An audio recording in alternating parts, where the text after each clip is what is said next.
Salutations everybody, it is Matty here today with a Fallout 76 discussion video. Today I want to go into the secrecy surrounding Fallout 76. Granted, at E3 we saw a decent amount of gameplay, but since then we've seen a ton of interviews and all of them have revealed the same thing. A lot of unanswered questions from Fallout 76. Now I'm going to go into why I personally believe that Bethesda is taking this secretive approach with Fallout 76. And when I say secretive, I mean more so talking but not showing exactly what they are talking about, which has always been a mantra of Bethesda's. A lot of this video was actually inspired by seeing various content creators making videos and articles being written about Fallout 76, despite there really being no new content to talk about. It's been a lot of recycled information. Whereas in comparison, Fallout 4, I vividly remember, for example, the E3 2015 showcase having a ton of info to dig into, and even a month and a half after the game had already been revealed, there was still new info being tossed up because there was so much there. Where Fallout 76, while it showed the premise of the game, there was a lot of reservation from Bethesda, and that brings us to those interviews with those unanswered questions. Why is Bethesda not showing us what they are talking about? Once again, that is their big mantra. We like to show what we're talking about because it leaves only one interpretation rather than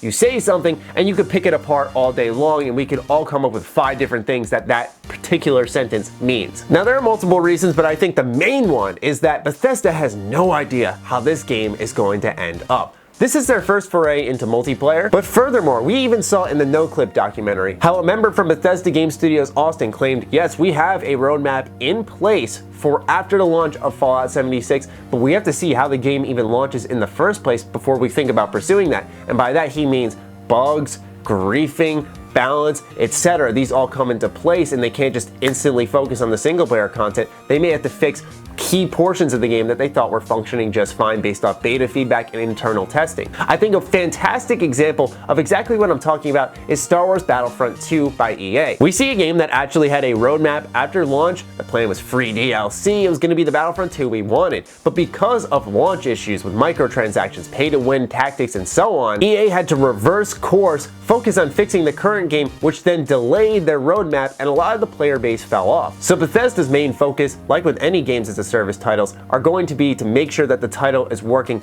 right off the bat and that it's not broken and that players' experiences aren't being ruined, which fearfully I'm kind of expecting because there's just so many dynamic elements in this game that I feel can go wrong, and that boils back down to the unanswered questions. Bethesda has talked about so many things in this game to see and to do and to experience. For example, you know Fallout's a primary single player series, that's obvious. So anyone in their right mind at Bethesda probably expects the question, what's happening with solo play in Fallout 76? They did talk about it, but did they show, here's some solo play from Fallout 76? No, they did not. Considering games as a service evolved plenty, I think it's hard for Bethesda to pinpoint exactly what they want to talk about and highlight. For example, they could have a cool mechanic in place, show it off, it turns out to be completely broken and then removed from the game. Then they have an issue where they marketed something for the game that really ended up hurting them. So scary enough, it sounds like a lot of this game really isn't set in stone, and that means that things are up for interpretation, and the longer it takes for the beta to come out, the less time there is to make those vital changes that may be needed. Now, contrary to what I said earlier, I also think another reason for their secretive approach is because Fallout 4 showed a lot. I mean, a lot of the trailers featured spoilers that when certain story moments happened, I remember making a video on it saying that I wasn't too surprised by it because I had already seen it before, which is very common in video game and movie trailers, but it's just something that I picked up on as someone who closely followed the marketing of Fallout 4 compared to 76, where yes, we've seen just the E3 stuff, and granted, we still have many months until the launch of the game where I'm sure we'll see more trailers, we'll see the beta, and that's going to be a whole boatload of content in its own right. But I think Bethesda's playing the cards close to their chest because when they show too much and they reveal too much, it ruins some of the surprises for players that they like to experience. Furthermore, I think that mystery and that almost need-to-know basis for Bethesda keeps players who actually plan on playing Fallout 76 in that very specific role of like, I am definitely picking this game up. What I'm saying is it's like they're okay with the information they have, and if they know any more, that could potentially turn off consumers already invested in an experimental idea. I also think that Bethesda is taking a very, very long-term vision at this game. Considering when you look at when this game was first revealed and they talked about years of free DLC, usually they'll say, yeah, we're gonna do free DLC and nothing more, but they said an emphasis on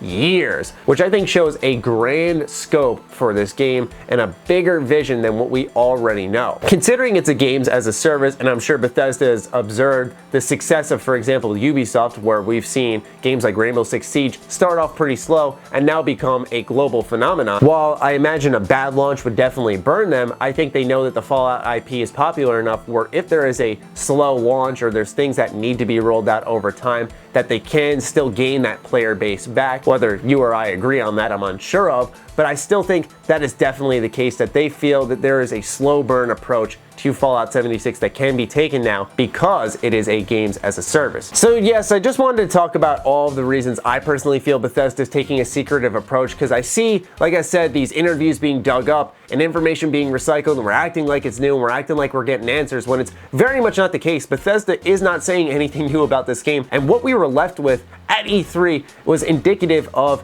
a very safe approach by them. So I think the reasons for that are as I listed earlier. I'd love to hear your thoughts on this discussion in the comments down below, so do fire away. Other than that, follow me on Twitter, like me on Facebook. Those links are in the description down below, along with my Patreon. Do consider supporting that, as it fuels all the content we create here. Stay sexy, stay active, and love you all. Peace.